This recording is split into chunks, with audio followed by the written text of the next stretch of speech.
My name is David, and I need to tell you what happened to me at that mall. You know those places that become a part of your life? The ones that are woven into your best memories? That's how I saw the Sterling Mills Mall. I took my wife, Sarah, there on our first date. We watched some cheesy, romantic comedy, and she laughed so hard she nearly choked on her popcorn.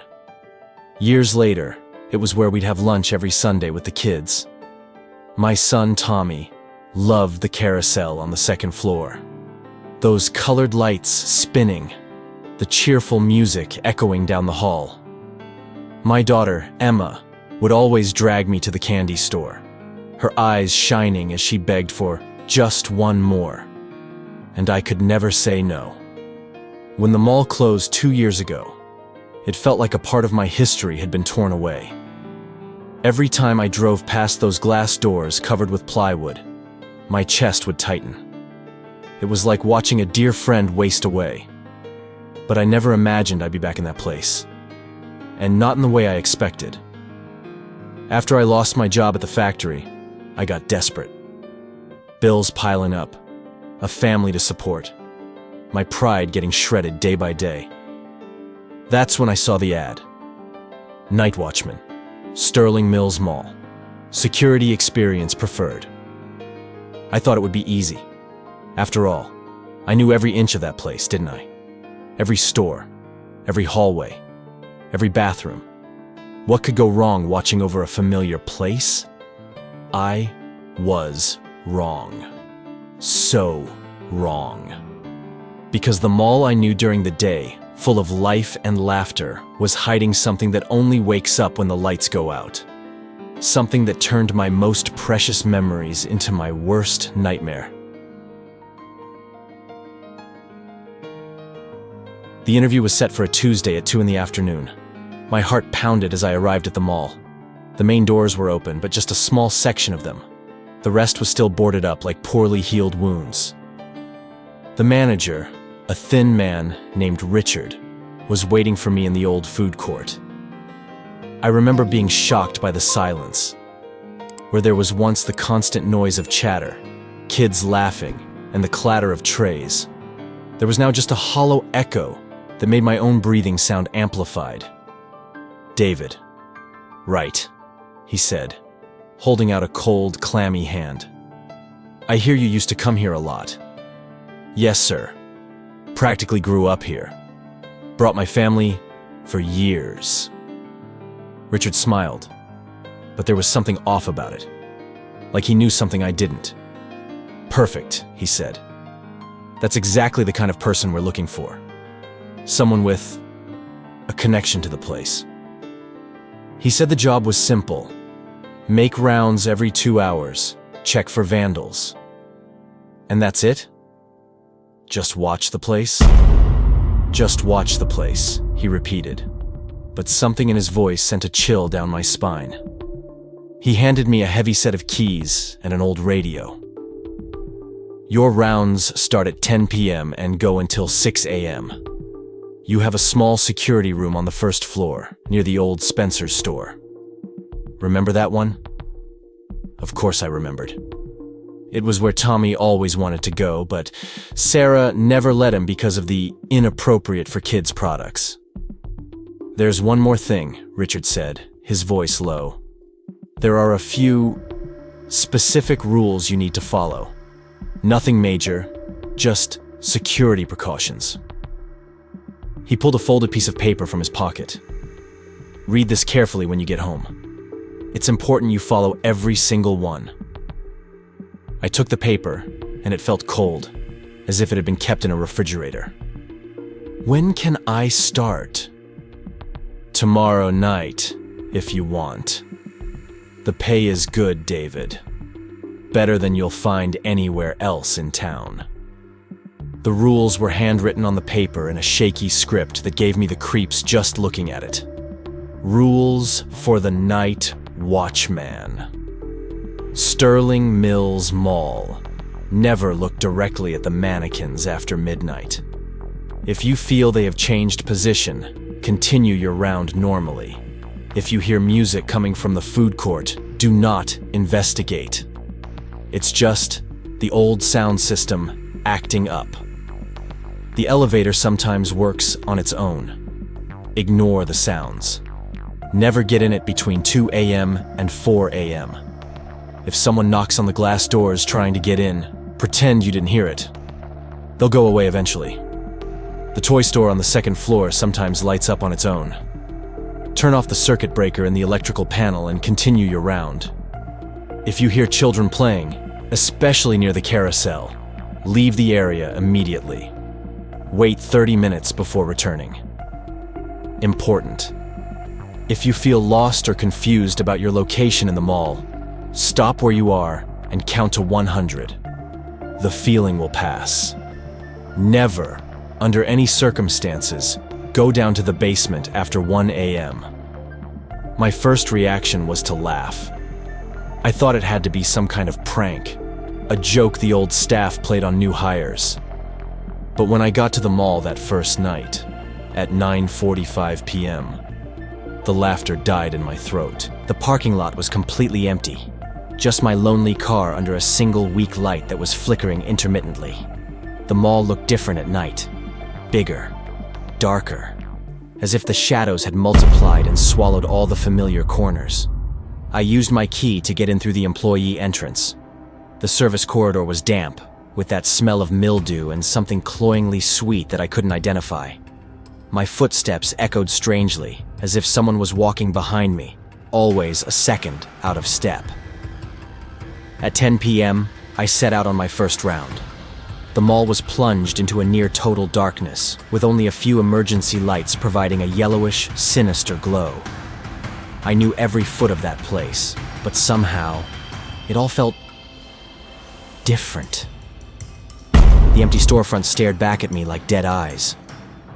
As I got near the department store, I saw the first mannequin. It was in the window, wearing an outdated dress, its right arm extended as if it were waving.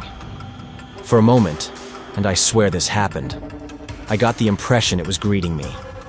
I remembered the first rule and forced my eyes to the floor, keeping on with my patrol.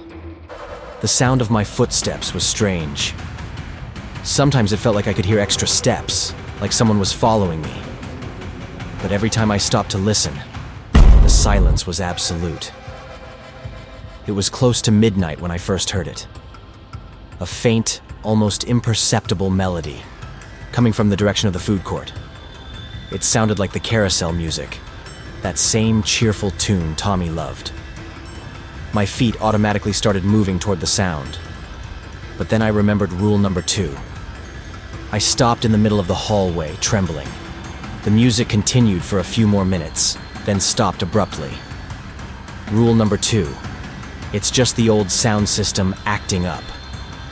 But why did they put acting up in quotation marks?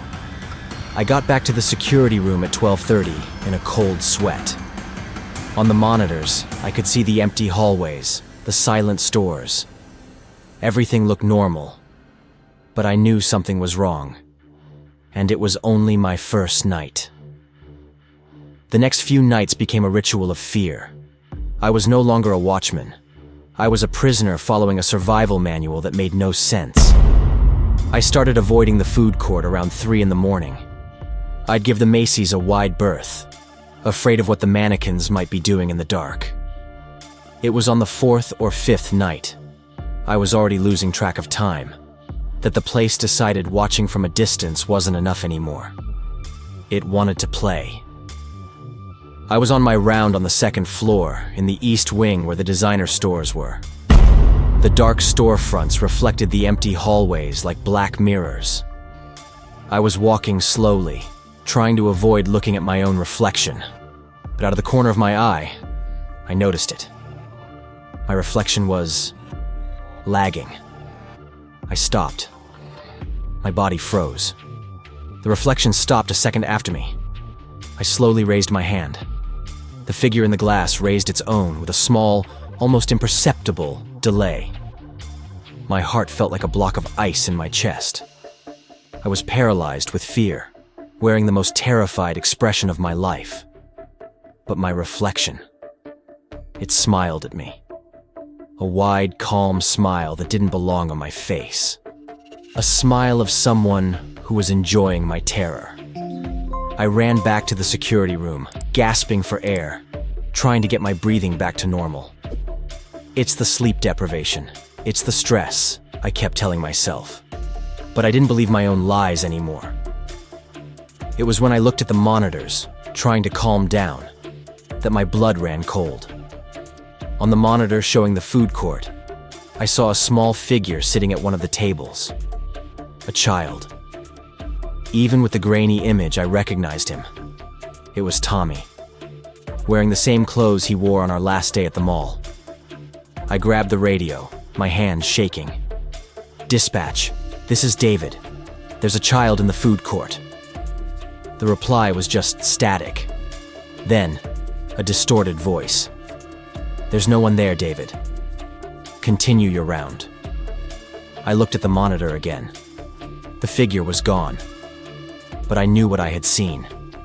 Against all instinct, ignoring the rules that now govern my life, I ran to the food court.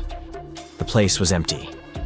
But on the table where I'd seen the figure, there was a cup of soda, still with ice in it, cold. And next to it, a photo. A photo of our family, taken at that exact spot 3 years ago.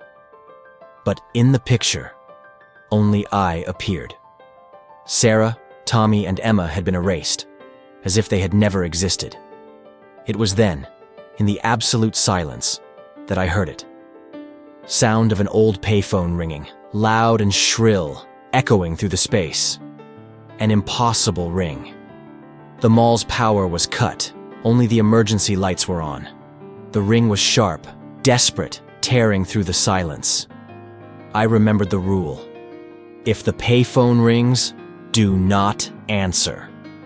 Whatever it says, it's a lie to lure you in. I knew I should ignore it. But after seeing my own face smile back at me and my family erased from a photograph, I needed an answer.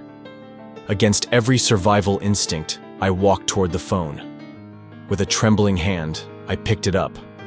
The silence on the other end was heavy. And then, a voice. A voice I'd recognize anywhere. My wife's voice. "David? David, thank God. I don't know how... I came to bring you some coffee. But the cinema door is stuck. I'm trapped in here, it's all dark. Please, come help me." The line went dead. The cinema. On the far end of the second floor. The rules said it was a lie. But the voice, it was hers. And for the first time, I didn't know if the rules were there to save me, or to keep me trapped. My wife's voice, lie or not, broke something inside me. I didn't go to the cinema. The fear was too great. But standing still was impossible. I needed answers. I needed a weapon, an exit, anything that wasn't on that damn piece of paper. Desperation guided me. I ran to the second floor, to an old security post near the cinema. I started tearing through everything, sweat pouring down my face, the echo of Sarah's voice in my mind. That's when, after moving a heavy metal filing cabinet, I saw a loose panel in the wall behind it. Inside was a rusty metal box. I opened it with trembling hands. It didn't hold a manual, but a stack of Polaroid photos and a single folded sheet of paper. My stomach turned. The first photo showed a family at the playground, but a dark, faceless figure was watching them from behind the carousel. The second showed the inside of the cinema, but the seats were arranged in an impossible spiral pattern. The last photo was a selfie of a man in a security guard uniform. He was smiling, but his eyes were screaming in terror. With a pounding heart, I unfolded the paper. The handwriting was almost a scratch. "The mall is the skin, a diseased tissue over a wound that won't close. The place underneath," I heard them call it. They call it Zarathiel. The mannequins are their eyes. The music is their call. The glass elevator doesn't go up or down. It goes inside. Don't trust the voices. They lie. They always... The note ended there, as if the writer had been interrupted. Zarathiel. The name brought no relief, only a deep, resonant terror. And as if it knew its secret had been revealed, the entire mall responded. Sound of the electrical short, followed by total darkness. The emergency lights flickered and died, plunging everything into absolute darkness. The only light came from my flashlight, and then I heard it. The sound of glass shattering on the floor below, followed by the sound of something heavy being dragged.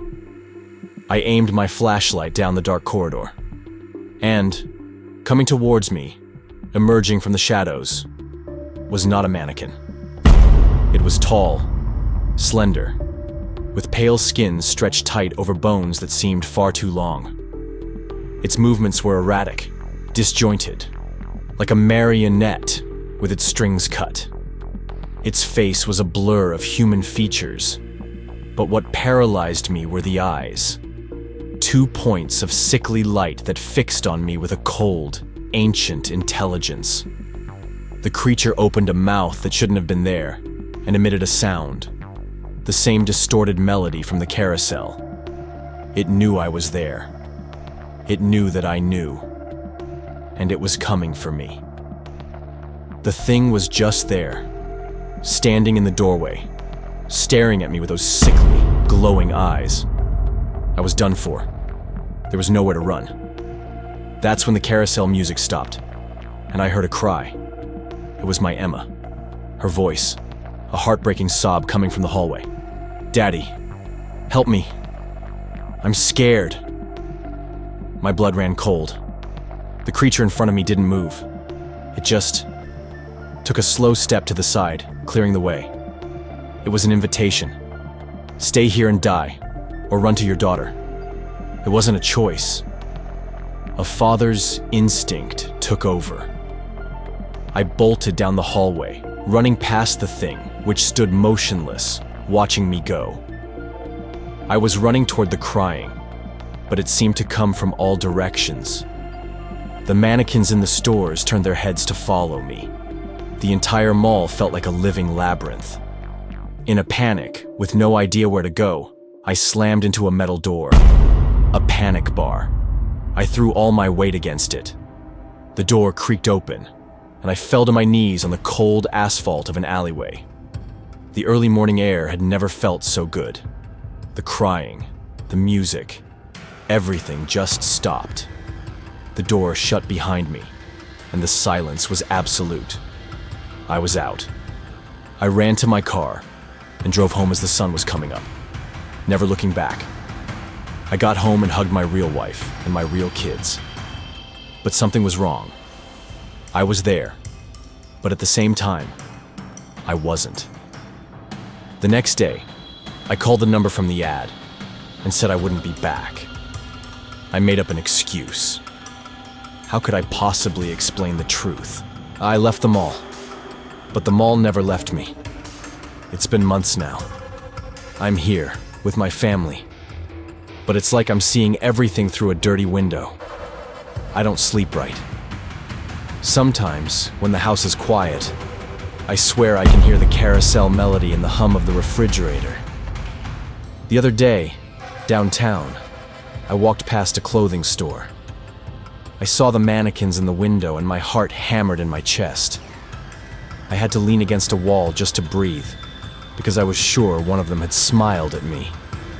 The worst part is my reflection. Sometimes, in the dark screen of the TV or a window at night, for a split second, the face staring back at me has a smile that isn't mine. My daughter Emma is here in the living room, playing on the carpet. She laughs, that same laugh I used to love so much.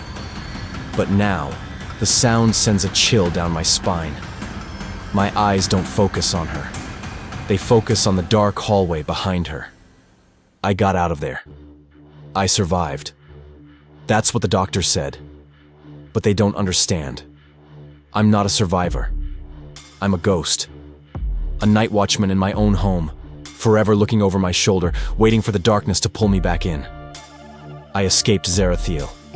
But now, Zarathiel lives inside of me. I escaped them all, but not my own mind. What about you? What place in your life, full of good memories, could turn into your worst nightmare? Tell your story in the comments. If you like stories that follow you home after the video is over, subscribe, leave a like, and turn on notifications so you don't miss the next account.